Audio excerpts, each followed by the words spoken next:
really excited. Okay, Kate Casey is with us. We are super excited. Reality show expert. I mean, oh my gosh, fashion police reviewer. I mean, fashion reviewer enough. Like, you should be on the reboot of Fashion Police, by the way.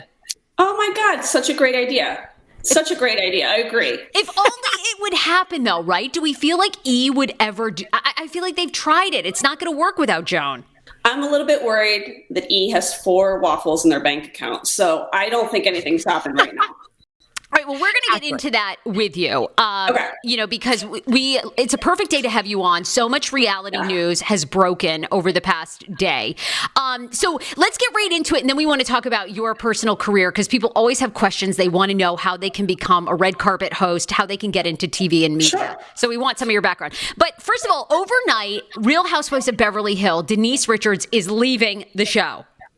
Okay, not surprised. She couldn't handle it. Her skin is not too thin or thick. Here's the issue. The whole show is a workplace issue. So the others don't like her because she barely showed up to work. She'd leave filming. She didn't do the job, which is like confrontation, talking shit about each other, getting emotional on camera. Instead, what she would do is she'd show up to filming late. She'd only film for a little while. Whenever she was confronted, she'd have her husband come in and speak on her behalf. And yet she's being paid the same amount or the comparable amount to what they are doing. I think you've heard in the past Lisa Rinna say things about people like Yolanda. Yes. I get it that you're sick, but the reality is I have other places to be too. But I show up to work because that's what I'm contractually paid to do. So it's kind of like breaking the fourth wall. But that's what really that fighting is about. And on top of that, the women are pissed off because Brandi, who kind of bounces in and out of the show, said not only did she not show up to work, she talked so much shit about you guys and how much you're losers for being on this show. And that's why they're all mad.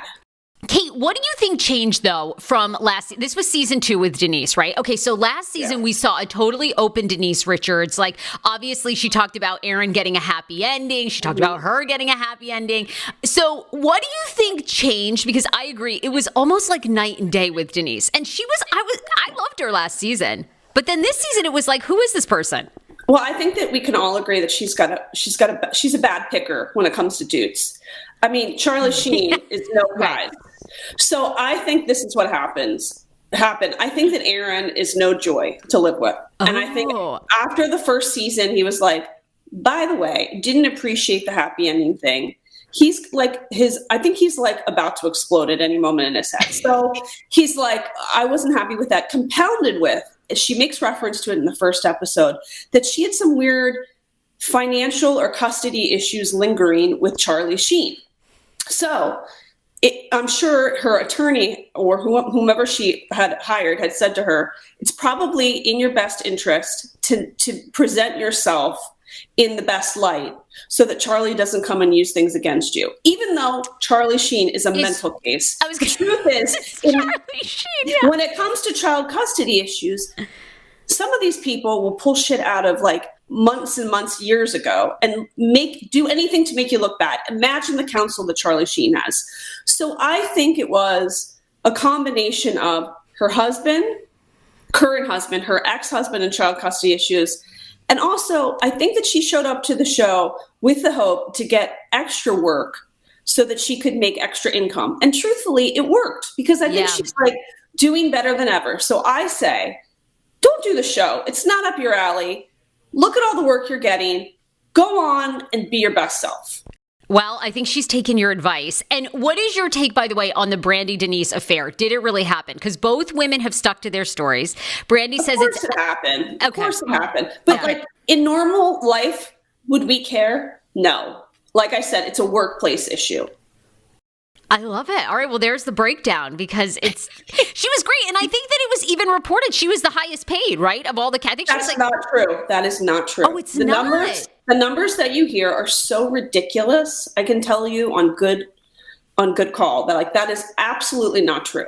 So when you say do you think that Evolution Media is going to pay her $4 million to show up for a reality show? That is ridiculous. No, they don't have no one has that money anymore. I mean, come on, like streaming media is kicking the asses of network TV. Like no one gets paid that much. Well, great That's point. true. And by the way, think about that. That's an ensemble show. You think that they have enough raspberries on the plate to pass around that much money? No. So they're all making the same amount, and it's definitely not 4 mil. They're not making the same amount because it depends on how many seasons you've been on. Okay. But the years of Vicky Gumbelson and Tamra Judge getting like $1 million a season, I think are long gone. Yeah. It's just not happening anymore. You look at the stories of Keeping Up with the Kardashians, they walked away because of it's not that lucrative for them anymore. They make more money selling products through their social media channels than they made through the show because there are not as many viewers on Keeping Up with the Kardashians, and there's not that much money to dole out to each member of that family. This is what I'm going to say is happening with Keeping Up with the Kardashians, though. Okay. Yes. Well, this is my prediction. Are you ready for this? Okay. Predict. Yes. I have not seen this anywhere else. I talk about it on my show tomorrow. This is my prediction. Kris Jenner starts her own channel in the likes of Chip and Joanna Gaines, the Kardashian channel. And that's why I think they have a relationship with Addison Rae, because they want Addison to have her own show on their forthcoming channel. And if they don't have plans for a channel, they're ding-dongs, and they should hire me as their agent because they should. Because each member of the family could have their own show. Corey Gamble, sommelier show, where he's talking to you about fancy whiskeys and wines. Rob's got a show where he shows you the sock factory. All the kids can have like science show for the kids. Courtney could do a travel show or an interior design show. I think they're going to make their own channel. What a brilliant I love that. And you know what? Right? That is the smartest idea they could come up with. How great would that be? I was just thinking it was Addison Rae getting there. They were in line for the Addison family to do the new reality show. Yeah, but that's not lucrative enough for them. So they get a couple waffles out of that. They're not going to make that much money from it. They do make money off of it if it's part of their channel, and they're getting the kickbacks on the back end of a channel. Right. You're doing distribution, you're doing syndication, you're doing international syndication. So much money. Kate, I love that. That's a great prediction. Then they get a cut of all the merchandising that comes out of it. Any product. I mean, smart channels like Bravo, they learned with the Housewives that once the housewife joined the show, that they would get a cut of any product that they introduced on the show. That is the alley. That's why when people like Kris might be on Real Housewives of Beverly Hills, she's going to take a pay cut to be on an ensemble show that she doesn't control with people that are not even in her family. That's like stepping backwards. That's like me enrolling into a junior college, even though I'm a mother of 5 with a real job. Like, it doesn't make any sense. Why would I do that? I love these predictions. Okay, and so ultimately, Kate, do you feel like Keeping Up with the Kardashians ended because just the money wasn't good enough? Or do you think any of the rumors are true that, you had Kim that wasn't sure she wanted to film over Kanye's mental health? You had Kourtney not wanting to film? I think it's part of, and this comes from my media background, they're getting ahead of the story. They're trying to control the narrative. And by the way, that would have been my recommendation too. So instead of forcing yourself into the uncomfortable predicament of exposing very personal matters, create your own channel so that Kim's focusing instead on, I have a whole docu-series on my network about falsely incarcerated prisoners. I'm going to do a whole show on mental health. She's taking control of it instead of the exposure that would come with doing this for another season.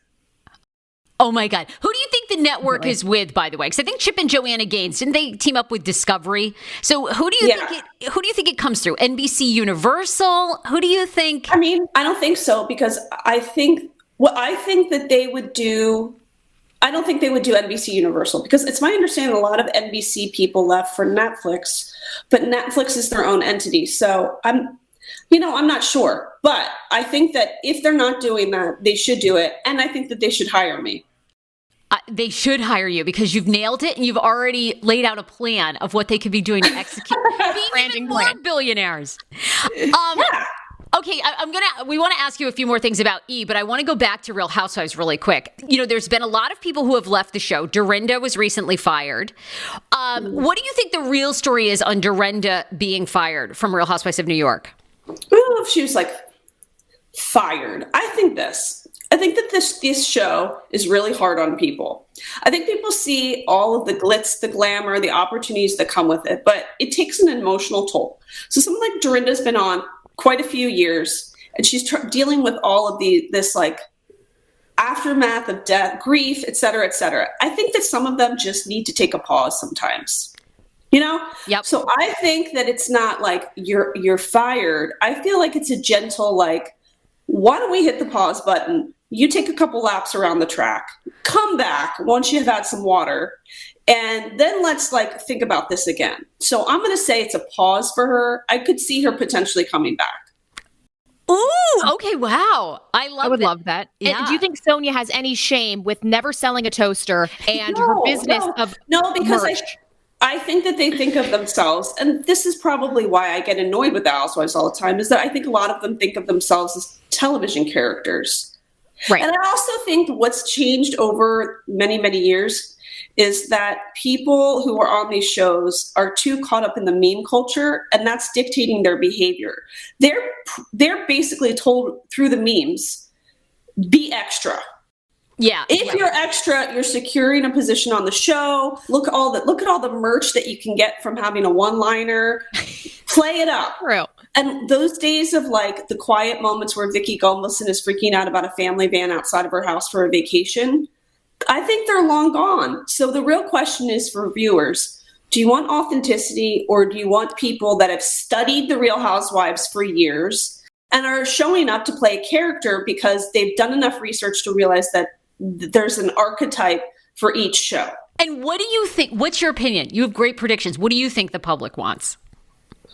I think that the whole COVID-19 has shifted the American and definitely the international desires, viewing desires. Mm-hmm. And you're going to see a real shift into more uplifting viewing. I just think that at the end of the day, after all that's been said in these uncertain times, that we don't want to see somebody with hair extensions falling out of their house, living in a house that's about to be foreclosed with a husband that hates you. I think that people want to be watching things that are I could do that.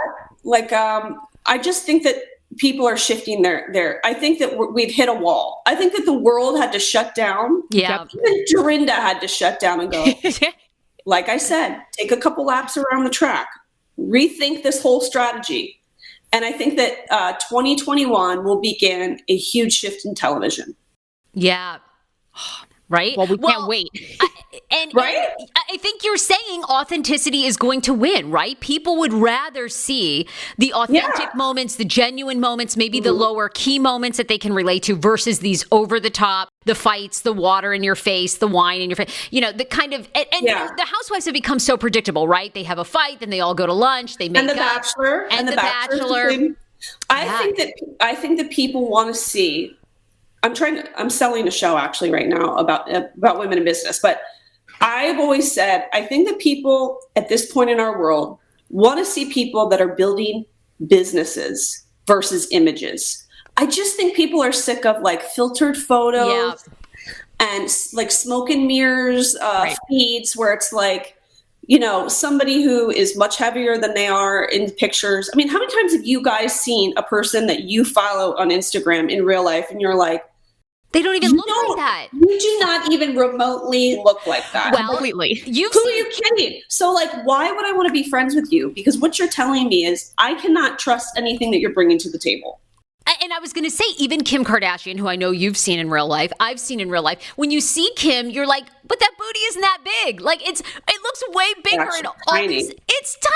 You're like, that booty is so much bigger in all these ads. It's so embellished. I do think you're right. I think people are craving, and they're craving to see how people build something, like you said, instead of just showing up on TV and pretending you're rich. When then we find out, Dorit and PK have gone through bankruptcy 8 times. People want to know that because they can relate to that. Kate, those are great predictions. I just think people are going to reject. They're rejecting imagery. They want to see people working hard. They want to see the grind. We're going to go back to wanting to see the grind. Girl, I love it. We have you for such a short limited of time today, and we want to talk about your career because you are an inspiring woman. But I want to just do rapid fire of some reality questions, and we'll move on to you personally. Okay, Real Housewives of Salt Lake City, the cast dropped. What are your predictions for that show? Big success, popular, or not so much? Seems a lot of Mormon. I'm going to say, I'm like, I mean, you know why? Because I was I was watching the premiere, and I just thought, which is a problem with a lot of franchises, like, would these women actually be friends in real life? It seemed to me at the premiere like it was a bunch of actors that were thrown together from an improv class to play women who live in Salt Lake City. Completely. Yeah. Tell us about the Bradshaw bunch. You said that E! News is on their last 4 waffles, which we also agree because they've lost all their programming, girl. But tell me this, the Bradshaw bunch, any success or not really? I think people are like, huh? What? It looks just boring. I just think in 2020, 2021, do you really want to watch a show about 3 women with fried processed platinum hair and they're like, they're rich daddy? I know. And they're rich dad because, okay, nepotism, like, what did you do to get here? People are sick of what did you do to get here? They want to hear, holy shit, you did get here. Like, that's what they want to see. All the failures, all the hard times, all the no's, right? You've been in the entertainment business a long time. You get a ton of no's before you get yeses. And I have to say, the episodes that do best for me are the ones where I'm highlighting people with compelling stories. Like Greg Kelly from Outcry on Showtime, who was falsely incarcerated and is a football player. People want to see the grind, the hard work. They want to see really great people who have risen above the ranks. That's what they want to look at. Okay, last question. What is a reality show that we're all sleeping on that you love, that you think we all should be watching? Or a documentary? Okay. What's something we need to see? There's so many. Okay, oh my God, The Vow on HBO. Been watching it. Shit balls. I've heard you talk about that. It's so good. If people aren't watching, it's about a cult that was like an executive success program. It was like a self-help group, and these people just bought it all. I just had the preeminent cult leader come on and talk about it behind the scenes. So anyway, I would watch that. I would watch Love Island, and here's why. It's kind of like Bachelor in Paradise, but here's the good news. They've taken these people that have believed that they're the end of the rope, that there will never be anybody, even though they're 21 years old, that can be their life partner. So they have them in coordinated outfits and matching stripper heels. And why is that great? Because it's more uplifting than watching people on Bachelor in Paradise who are like losing their spray tan and eyelash extensions, like falling out of their head. They really have taken care of the cast and made them look somewhat presentable, even though they're probably garbage people. So if you want for trashy TV, right up your alley. If you want to be intellectually stimulated, watch The Vow. Oh, so good. That was a perfect breakdown. Perfect breakdown. I can give you anything from garbage to glorious. I've got the whole timeline for you. So, well, I know AJ and I want to ask you about your personal life and how you got started. And we'll talk about your very successful podcast. Kate, how did you get started in the media entertainment world and then becoming a host and a reality TV expert? So my background is actually media consulting and relations for global law firms. And I'm an expert in crisis media litigation. So once I started having children, I had always wanted to pursue comedy. So I started taking improv comedy classes. Then I started having children. And so into the mix of my full-time job, I added writing funny recaps of reality television shows, in addition to writing some other funny stuff about parenting. So I realized that there was a shift from blogs into podcasting. So I was invited on some podcasts to talk about my recaps. I came up with this idea that I pitched to a network and said, what if I tracked down people who had been on reality shows years ago and found out how did it change the trajectory of your life? And so that was 4 years ago this week. And over time, the show has included interviews with not just the people that appear on reality shows, sometimes in the past, sometimes in the present, but also executive producers, creators, the people that create unscripted television. And under that umbrella is reality shows, docuseries, and documentaries. Oh, love it. Was there a moment that was like your big break? Did something shift? You start all this. Did somebody pick you up? Because now, of course, you're a contributor for Jenny McCarthy's show on SiriusXM. You Us Weekly as well. You report on fashion. So what was the big moment? I don't know if there is a big moment. And I think that that's the big thing. I always think of myself as at the bottom of the hill. I'm grinding every day and I never feel like I've gotten anywhere. I think a lot of people relate to that story. So yes. Hasn't been a big break yet in my mind. So that's why I wake up every day and I'm like, let's crack it open. I just think also as a woman in this industry, how hard it is. You have to work like twice as hard as a guy. And imagine if you're a woman of color, like it's really hard. So this is what we all need to do. We all need to collaborate. Especially us women. Yep. And so if we collaborate, we grow the market and we all get up that mountain. So this is what I say to any girl that's sitting there at home and they're thinking to themselves, I am bigger than the job that I have. There's something that I want to pursue. Start working, start cracking at it. Find every woman you can to collaborate. And I promise you, you will make headway. We both needed to hear that so badly. This is incredible. The same way we hustle all the time. We're like, are we getting anywhere? This feels like we're pushing this rock and it has not moved an inch. But remember, I reached out to you guys and I was like, oh my God, I love what you do. Let's collaborate. Let's do something together. And then it's great because we open each other up to each other's audiences. Yes. And I just think never hoard resources, always collaborate. You will always win out if you share and help others. So don't let anybody tell you different. If somebody tells you the entertainment is a bunch of sharks, it's not. It's not. It's a bunch of really highly creative people, and go to the people that collaborate because they're the light holders and they will show you the way. Oh, you have 5 babies with your husband, 5 children. Why was it important for you guys to have a big family? Well, I held a gun to his head and I got him drunk. I started having kids and I come from a disadvantaged background. I went to the Milton Hershey School, which is a school for underprivileged children.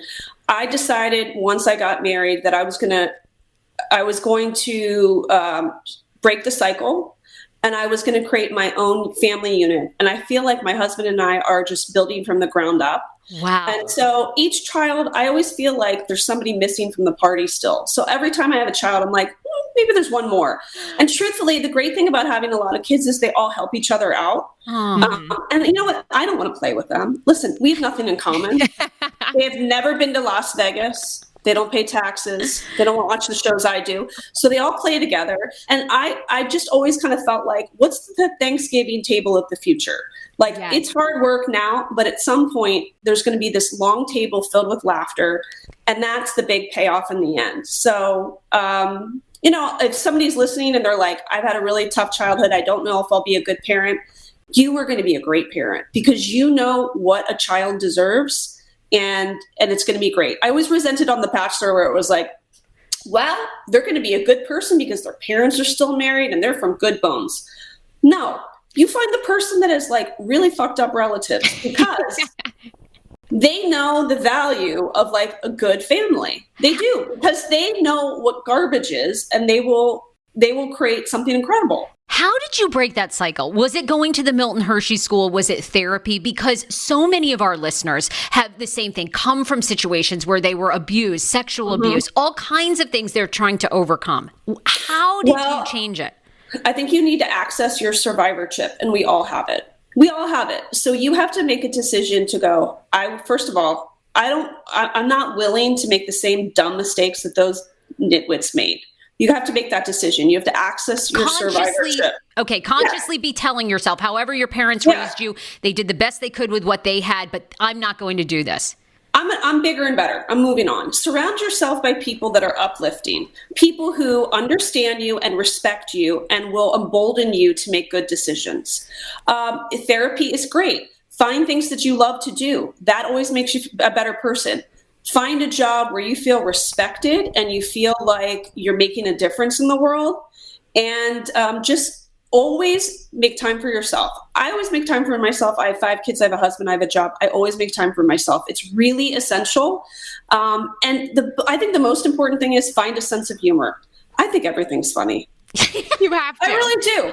Even in grief, there's laughter. Yeah. Just like give yourself a break, give yourself some time, and just work your ass off. If you work your ass off, if you are the first person to get to the job and you're the last to leave, you will always win out. And be grateful to people and write thank you notes and tell people how much you appreciate them, and do the research. When you contact somebody, say, I just read that article that you wrote on September 13th. I couldn't believe paragraph 3 where you reference blah, blah, blah. When you show that you've done the work and you respect somebody, they will help you out. If you help other people out, you will have great karma. God, your advice is spot on. And I also quickly want to touch on meeting your husband. What's your advice for meeting somebody who has the same values as you? Because 5 kids is a lot to put on somebody. But I love the story of how you met your husband. And did you plan on having kids when you were dating, or that kind of later happened after? We both wanted to have children. I'm the one that pushed the bigger family more. Like, he always complains about it, but at the end of the day, he's like, oh, I just love our big family. I'm like, yeah, because I made it happen. Exactly.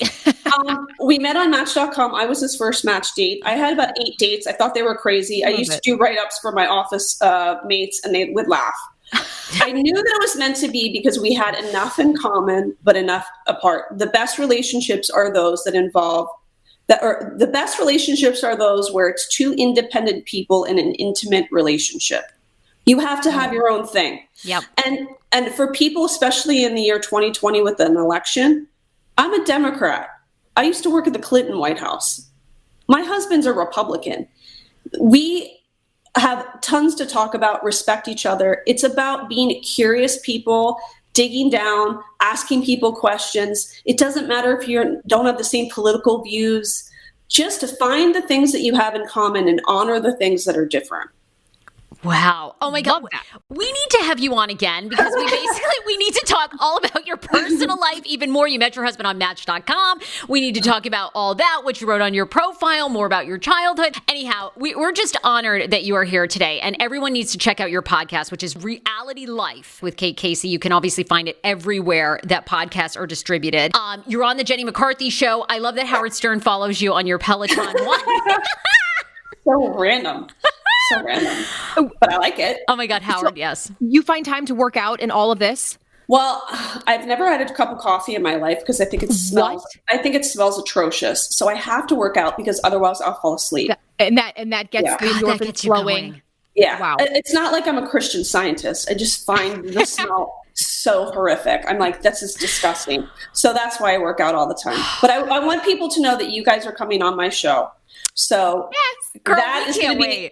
That's going to be an added treat. And they should join the Facebook group for my podcast because I talk about reality shows, docuseries, and So if you're like, crap, what should I watch this week? Jump in the Reality Life with Kate Casey Facebook group because I send you out a list every week. This is your homework. This is what you should watch. And so, another one to watch, the documentary, The Imposter. I just listened to your whole entire podcast about that. That sounds so good. Sarah, I texted you. I was like, you've got to watch this. What's it? Give us a little taste and then we'll let you go. What is that about? So in 1994, this 13-year-old boy disappears. He's a blonde, blue-eyed Texan kid. So it's right outside of San Antonio, Texas, and people believe he's probably been murdered, but there are no leads, and so they kind of just give up. Well, 3.5 years later, this boy appears in the middle of Spain and says, that's me. Except this is a person with a thick French accent, brown eyes, and obviously dyes his hair. So he's going through the documentary telling you how he was an imposter. He was pretending to be this kid. And you're asking yourself for the first 40 minutes, you're like, what rinky ding-dongs would believe this bullshit? And then at about the 40-minute mark, you're like, that makes sense. And that is crazy. So that's the kind of shows that I think people really love, where you're like screaming at the TV and you're like texting your friend and you're like, you have got to be kidding me. That's what The Imposter is. Oh my God. This reminds me of Abducted in Plain Sight, which I was obsessed with. You know, I interviewed those directors. What? Oh my God. And you know what? They were women. They were three. The producer and director and 2 producers were all women, and none of them had children. And so at the end of it, we did all this behind the scenes stuff. And I have lots of kids, so I said, I just want you guys to know what you have done for the children of this world. Like, have you ever sat down and thought about how you are going to change the way people think about children in their orbit? And one of them started to like tear up, like get emotional. Wow. I'm like, I'm serious. This is bananas crazy, but you just helped a bunch of people not have their kids molested. And I'm totally certain of it. Yes. That's why these docuseries and documentaries people are more interested in than watching another episode of, blah, blah, blah town, because they're compelling stories and they can identify with a part of it in their own life. And for a lot of people, it's shifty. It shifts their perspective on something. It makes you think. And yeah. the best part of all, it's such a great conversation starter. I don't care who you are. If you watch unscripted television, you can sit at a dinner party, any part of this country, and get people talking. You know what I've just been watching? What have you been watching? It's a great conversation starter. Mm-hmm. Oh, Kate Casey, we are so excited to be on your show. You are amazing. I can't wait for joining us this morning. We adore you. So much more to come. Oh, you've just inspired us for like 2 weeks. You kept us going. Right. We were ready to walk back down the mountain. Yes. We're hiking back up. Get up the We're mountain. going up there. Yeah, seriously. Okay, Kate, love you. Thank you so much. Thank you guys. Yes. Okay, bye. Bye. We'll talk to you soon for your show.